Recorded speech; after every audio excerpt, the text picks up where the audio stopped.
आज भारत में और पश्चिमी देशों में ऐसे बहुत सारे लोग हैं जो ये कह रहे हैं कि भारत को इस समय पुतिन का साथ नहीं देना चाहिए और भारत को इस समय यूक्रेन का साथ देना चाहिए, अमेरिका का साथ देना चाहिए, नेटो फोर्सेस का साथ देना चाहिए और यूरोपीय यूनियन का साथ देना चाहिए, क्योंकि आखिरकार रशिया ने एक दूसरे स्वतंत्र देश पर हमला किया है और उसे अपना गुलाम बनाने की कोशिश की है। और भारत जैसे लोकतांत्रिक देश को, जो कि महात्मा गांधी के सिद्धांतों पर चलता है, जो कि अहिंसा के सिद्धांतों पर चलता है, लोकतांत्रिक सिद्धांतों पर चलता है, ऐसे देश को तो पुतिन का बिल्कुल साथ नहीं देना चाहिए। इस तरह के आक्रमण के साथ भारत खड़ा नहीं हो सकता।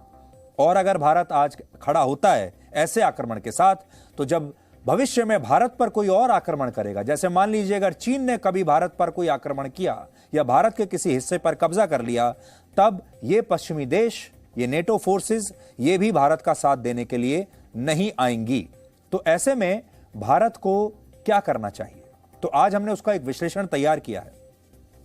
सबसे पहले आपको यह बताते हैं कि भारत को अमेरिका और पश्चिमी देशों का साथ क्यों नहीं देना चाहिए।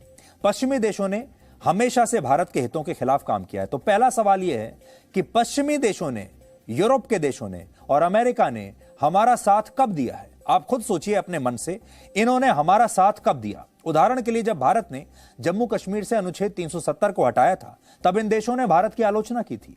गलवान में जब चीन ने धोखे से भारतीय सेना पर हमला किया, तब भी इनमें से ज्यादातर देश भारत के साथ खड़े नहीं हुए थे, और जो खड़े हुए भी थे वो बहुत ही कॉस्मेटिक तरीके से खड़े हुए थे, यानी बस ऊपरी ऊपरी समर्थन दे दिया था, किया किसी ने कुछ नहीं। 1999 के कारगिल युद्ध में भी भारत को अमेरिका से समर्थन नहीं मिला था, और तब भारत चाहता था कि अमेरिका अपने सैटेलाइट्स की मदद से कारगिल में छिपे पाकिस्तान के सैनिकों की लोकेशन उसे बताए, जीपीएस टेक्नोलॉजी भारत को दे दे, लेकिन अमेरिका ने तब यह मदद देने से इनकार कर दिया था। यह बात भारत को याद रखनी चाहिए। जबकि रशिया ने हमेशा से भारत के हितों का ध्यान रखा है। इन पश्चिमी देशों ने ना तो 1971 में हमारा कभी साथ दिया है जब हमारा पाकिस्तान से युद्ध हुआ, ना कश्मीर के मुद्दे पर कभी हमारा साथ दिया है, ना ही भारत को सिक्योरिटी काउंसिल में परमानेंट मेंबरशिप के लिए हमारा साथ दिया है। कश्मीर के मुद्दे पर रशिया ने हमेशा हर बार भारत का साथ दिया है। संयुक्त राष्ट्र की सुरक्षा परिषद में हमेशा भारत का साथ रशिया ने दिया है। 71 के युद्ध में रशिया ने भारत सरकार के साथ यह समझौता किया था कि वो भारत पर हुए युद्ध को रशिया पर हुआ युद्ध मानेगा। कारगिल युद्ध में भी भारत को रशिया का खुलकर साथ मिला था। तो हम ये बात कैसे भूल जाएं? इस युद्ध के बाद एक नया वर्ल्ड ऑर्डर स्थापित होगा। दूसरे विश्व युद्ध के बाद 1945 से 1990 तक दुनिया में दो महाशक्तियां थीं, एक अमेरिका और दूसरा सोवियत संघ। ये दो धुरियां थी। 1991 में सोवियत संघ के विघटन के बाद एक यूनिपोलर वर्ल्ड स्थापित हुआ, जिसमें सत्ता का एक ही मुख्य केंद्र था, वो अमेरिका। यानी आप ऐसा समझिए, पहले सत्ता के दो केंद्र हुआ करते थे, दो महाशक्तियां थीं कोल्ड वॉर तक, एक अमेरिका और दूसरा रशिया। लेकिन जब सोवियत यूनियन का विघटन हुआ तो फिर पूरी दुनिया में सत्ता का एक ही केंद्र बन गया, सुपर पावर एक रह गई और वो थी अमेरिका। अब रशिया ने इस वर्ल्ड ऑर्डर को खुली चुनौती दी है और इसमें भारत का भी हित है। आप इस बात को समझिए कि पुतिन आखिर चाहते क्या हैं। पुतिन यूक्रेन तो लेना चाहते ही हैं, लेकिन साथ ही पुतिन आज चुनौती दे रहे हैं अमेरिका को, वो चुनौती दे रहे हैं नेटो देशों को, वो चुनौती दे रहे हैं यूरोपीय यूनियन को, और वो चाहते हैं कि दुनिया में एक नया वर्ल्ड ऑर्डर कायम किया जाए। और अगर दुनिया में इस युद्ध के बाद एक नया वर्ल्ड ऑर्डर कायम होता है, तो इसमें भारत का हित है या भारत का नुकसान है? क्योंकि इस युद्ध के बाद जो हम देख पा रहे हैं, एक मल्टीपोलर वर्ल्ड उभर कर सामने आएगा, जिसमें अमेरिका की जो दादागिरी थी अकेले दम पर, वो समाप्त हो जाएगी। अब अमेरिका का वो प्रभाव नहीं बचेगा जो पिछले 45 साल से, हम 50 साल से देखते आ रहे हैं। अमेरिका काफी कमजोर हो जाएगा और वो अकेली सुपर पावर नहीं रहेगा। और अब जो नया वर्ल्ड ऑर्डर आएगा, इसमें अमेरिका और रशिया के अलावा कई लोग होंगे। भारत, चीन और जर्मनी जैसे देशों की भूमिका बहुत अहम हो जाएगी। इसके अलावा इस मल्टीपोलर वर्ल्ड में, मल्टीपोलर वर्ल्ड का मतलब है कि अब सत्ता की जो केंद्र हैं, सत्ता के कई केंद्र हो जाएंगे एक की बजाय। और इस मल्टीपोलर वर्ल्ड में रशिया की भूमिका भारत के लिए बहुत महत्वपूर्ण बनी रहेगी, क्योंकि जब यह नया वर्ल्ड ऑर्डर बनेगा तो भारत भी इस नए वर्ल्ड ऑर्डर में एक बहुत सक्रिय भूमिका निभाएगा।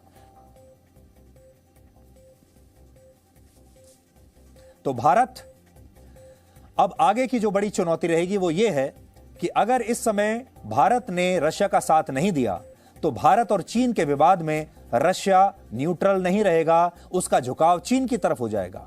भारतीय मिसाइल टेक्नोलॉजी और न्यूक्लियर प्रोग्राम में रशिया की भूमिका बहुत अहम है। रशिया ने इन चीजों में भी हमारा साथ दिया है। एक और बहुत बड़ी बात यह है कि हमारा 60% जो हथियार है भारत के पास वो रशिया से खरीदा हुआ हथियार है और हमें उसकी लगातार सर्विसिंग चाहिए, हमें उसकी स्पेयर पार्ट्स चाहिए और हमें यह भी देखना है कि उसकी कंटिन्यूटी बनी रहे, यानी हमें उसकी लगातार सर्विसिंग मिले, हमें स्पेयर पार्ट्स मिलते रहें और यह समर्थन रशिया हमें जारी रखे, जो कि अगर हम इस समय हमने रशिया के साथ संबंध तोड़ लिए तो यह सर्विसिंग रुक जाएगी, स्पेयर पार्ट्स रुक जाएंगे और सोचिए रशिया की तरफ से भी हथियार आने बंद हो जाएंगे। और अमेरिका तो धोखेबाज हमेशा से रहा है और अमेरिका ने भी अगर हमें हथियार देना बंद कर दिया तो फिर क्या होगा।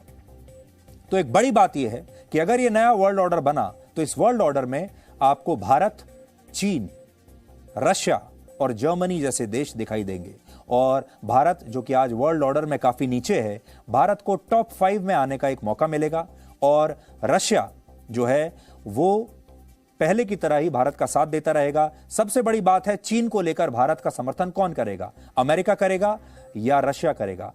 अमेरिका की तरफ से और दूसरे देशों की तरफ से अभी क्वाड बनाया गया है जो 4 देशों का एक संगठन है, वो भी चीन के खिलाफ बनाया गया है। लेकिन भारत को एक बार यह भी देखना होगा कि क्वाड में भारत अकेला ऐसा देश है जिसकी सीमाएं चीन से मिलती हैं, यानी जो बिल्कुल चीन के बगल में बैठा है। बाकी ये तमाम देश बहुत दूर बैठे हैं, इन्हें बहुत ज्यादा फर्क नहीं पड़ता। इसलिए जो लोग कहते हैं कि रशिया इंपॉर्टेंट नहीं है, रशिया महत्वपूर्ण नहीं है, उन्हें समझना होगा कि रशिया बहुत महत्वपूर्ण है और भारत अपने सारे फैसले अमेरिका के कहने पर नहीं ले सकता। आज दिन भर अमेरिका के राष्ट्रपति जो बाइडेन के एक बयान की काफी चर्चा हुई, जिससे आप ये समझ पाएंगे कि जो पश्चिमी नेता हैं ये कितनी गंभीरता से ऐसे मुद्दों के बारे में चर्चा करते हैं।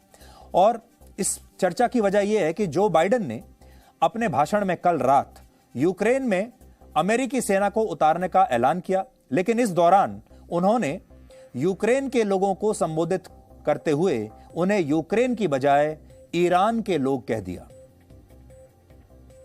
Putin may circle Kyiv with tanks, but he'll never gain the hearts and souls of the Iranian people. But he'll never gain the hearts and souls of the Iranian people. He'll never extinguish their love of freedom, and he will never weaken the resolve of the free world.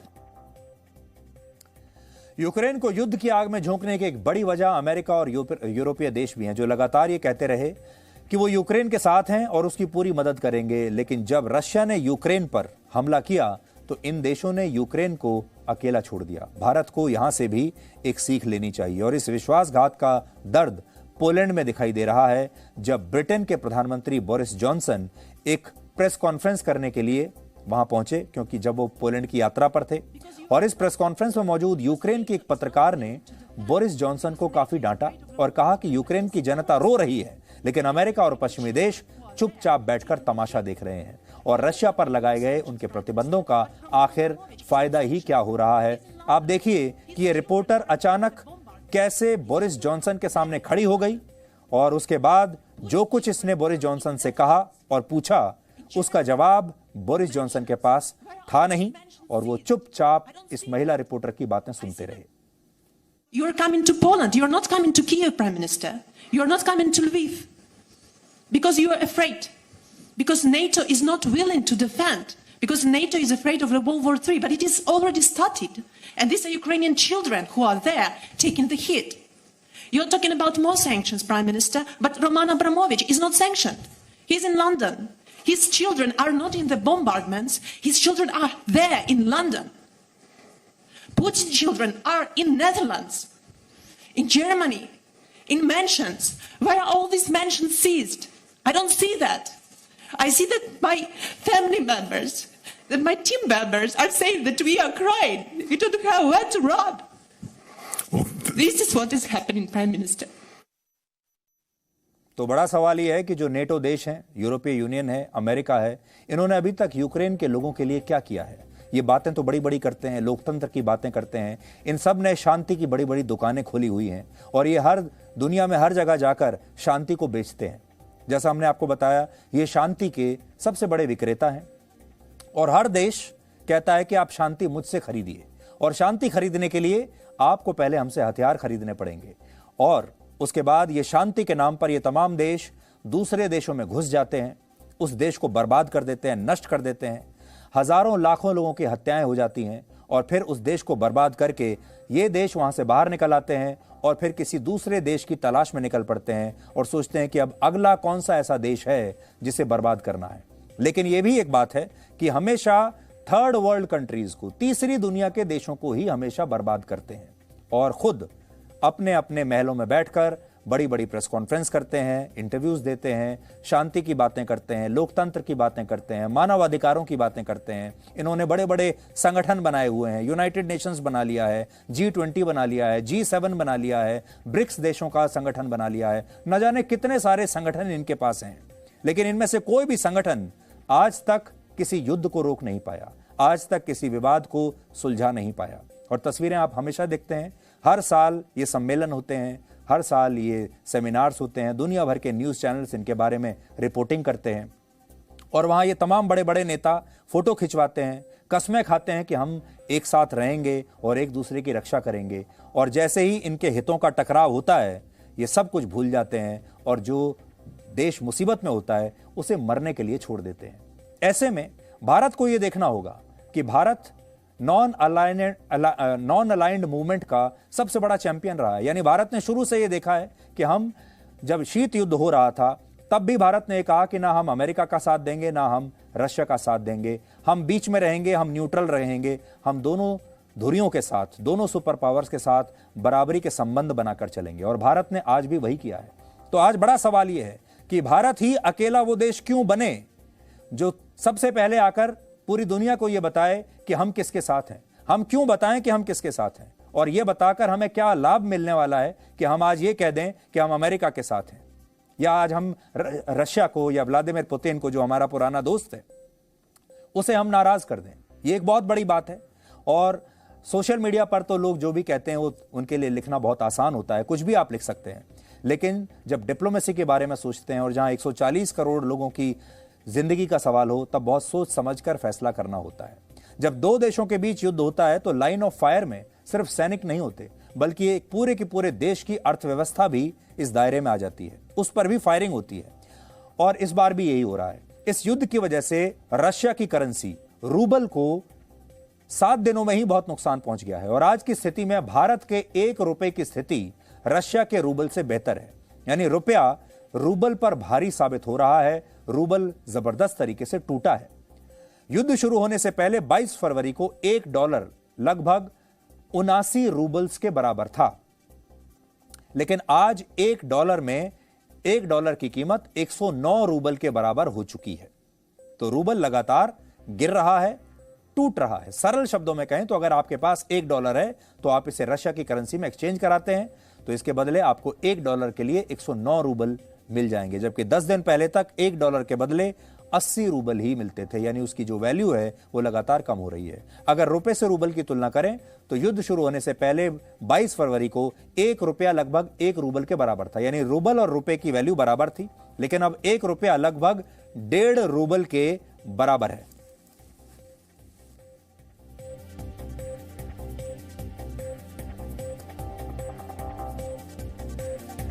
चौदह के बाद Vladimir Putin ने भले ही Russia की सीमाओं का विस्तार किया हो, लेकिन वो रशिया की करेंसी को मजबूत नहीं कर पाए, क्योंकि आज जिस रूबल की हालत रुपए से भी कमजोर है, वही रूबल वर्ष 2014 में दुनिया की सबसे मजबूत करेंसियों में से एक था। उस समय $1 30 रूबल के बराबर था और आज $1 109 रूबल के बराबर है। रूबल के अलावा इस युद्ध की वजह से कच्चे तेल की कीमतें $113 प्रति बैरल तक पहुंच गई हैं। पिछले 11 साल में यह कच्चे तेल की अब तक की सबसे ज्यादा कीमत है और इसका मतलब यह है कि कच्चे तेल की कीमतें बढ़ने से भारत को इनके इंपोर्ट पर और ज्यादा पैसा चुकाना होगा, क्योंकि और महंगे दाम पर इसे खरीदना होगा और इसका असर आम लोगों पर पड़ेगा। आने वाले दिनों में पेट्रोल, डीजल और नेचुरल गैस समेत दूसरे पेट्रोलियम प्रोडक्ट्स बहुत महंगे हो जाएंगे हमारे अपने देश में। इसके अलावा पेट्रोल डीजल की कीमतें बढ़ी तो जरूरी सामान का ट्रांसपोर्टेशन भी महंगा हो जाएगा। यानी अगर पेट्रोल डीजल बढ़ा तो फिर हर चीज, हर वस्तु महंगी होगी, सब्जियां, फल, दूध वगैरह सब कुछ। अगर अमेरिका और पश्चिमी देशों द्वारा रशिया के एनर्जी सेक्टर पर प्रतिबंध बढ़ाए जाते हैं तो इससे आने वाले दिनों में कच्चे तेल की कीमतें ऐतिहासिक स्तर पर पहुंच जाएंगी और ये कीमतें $130 प्रति बैरल तक भी पहुंच सकती हैं।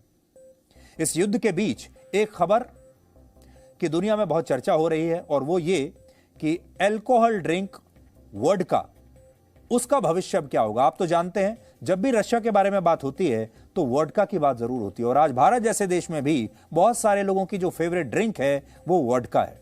दुनिया में ज्यादातर देशों में अचानक से वोडका की बिक्री घट गई है और लोग रशिया का विरोध करने के लिए अब वोडका को नहीं खरीद रहे हैं, वोडका का भी बहिष्कार कर रहे हैं। इसके अलावा कुछ देशों ने रशिया में बनी वोडका पर कड़े प्रतिबंध भी लगा दिए हैं। इन देशों में अमेरिका, फिनलैंड, डेनमार्क और लिथुआनिया जैसे छोटे देश भी हैं। इसके अलावा न्यूजीलैंड और ऑस्ट्रेलिया की 3 बड़ी अल्कोहल रिटेल चेन्स ने अपने सभी स्टोर से रशिया में बनी वोडका को हटा दिया है और वहां पर यूक्रेन के झंडे लगा दिए हैं और लोगों से अपील की है कि वो रशिया में बनी वोडका ना खरीदें। वोडका को रशिया की ट्रेडिशनल अल्कोहल ड्रिंक माना जाता है। 14वीं शताब्दी में जब पोलैंड और यूक्रेन जैसे देश रूसी साम्राज्य का हिस्सा होते थे, उस समय पहली बार वोडका की खोज पोलैंड में हुई थी। इसके बाद यह ड्रिंक रूसी साम्राज्य में इतना लोकप्रिय हुआ कि लोगों ने इसे अपने घरों में बनाना सीख लिया और 20वीं शताब्दी में सोवियत संघ के विघटन के बाद रशिया ने इसे अपनी एक सॉफ्ट पावर के तौर पर स्थापित कर लिया। आज बहुत सारे लोग रशिया मतलब वोडका समझते हैं। उदाहरण के लिए अमेरिका के पूर्व राष्ट्रपति रिचर्ड निक्सन ने वर्ष 1994 में एक लेख लिखा था जिसमें उन्होंने कहा कि जब भी मॉस्को में बड़े आयोजन होते हैं तब रशिया के नेता उन्हें वोडका पीने पर जोर देते हैं। उस समय रिचर्ड निक्सन ने यह सलाह दी थी कि अमेरिका के नेताओं को रशिया के वोडका के प्रभाव में नहीं आना चाहिए क्योंकि ऐसा करके रशिया अमेरिका से अपनी सभी शर्तों को मनवा सकता है। यानी रशिया के जो नेता हैं वो अमेरिका के नेताओं को वोडका पिला देंगे और उनसे सारे जो उनके मांगे हैं, शर्तें हैं, मनवा लेंगे। इसके अलावा जब पुतिन केजीबी में बतौर एजेंट काम किया करते थे तब उन्होंने एक पत्रकार से कहा था अगर किसी इंसान से कोई काम कराना हो तो उनके पास इसके लिए 3 तरीके हैं। पहला है उसे ब्लैकमेल करो, दूसरा है वोडका पिला दो और तीसरा है उसे जान से मारने की धमकी दो। Presenting V News app available on Google Play and App Store. Download it now.